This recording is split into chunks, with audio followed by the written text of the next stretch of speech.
दिल्ली। 5 अगस्त 2019 को जब मोदी सरकार ने जम्मू कश्मीर से अनुच्छेद 370 और 35(1) को हटाया था तो उसका विरोध भी कई राजनीतिक दलों ने उस वक्त किया था और उस फैसले के खिलाफ सुप्रीम कोर्ट भी गए थे।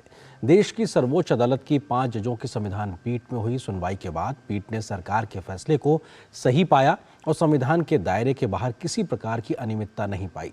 अपने फैसले में संविधान पीठ ने क्या बड़ी बातें कही हैं, देखिए इस रिपोर्ट में। जम्मू कश्मीर को विशेष शक्ति देने वाले अनुच्छेद 370 को हटाने के खिलाफ दायर याचिकाओं को रद्द करते हुए सुप्रीम कोर्ट की संविधान पीठ ने अगस्त 2019 में जारी राष्ट्रपति के दोनों आदेशों को संविधान सम्मत बताया है।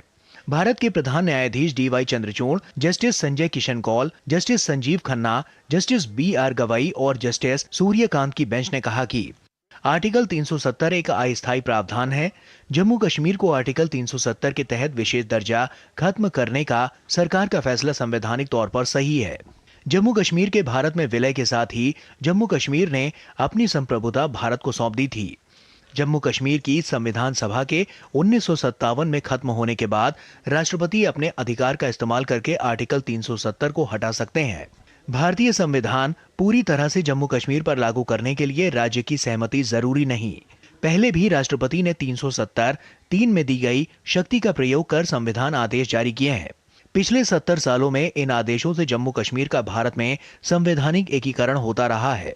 दोनों पार्टीज को जो है पूरी उनको अपॉर्चुनिटी दी गई अपने अपने आर्गुमेंट को बताने की और उसको सुनने के बाद ये सारी चीज़ का फैसला हो गया है। सुप्रीम कोर्ट ने ये दे दिया है कि अब 370 हिंदुस्तान के कॉन्स्टिट्यूशन का कभी हिस्सा नहीं रहेगी।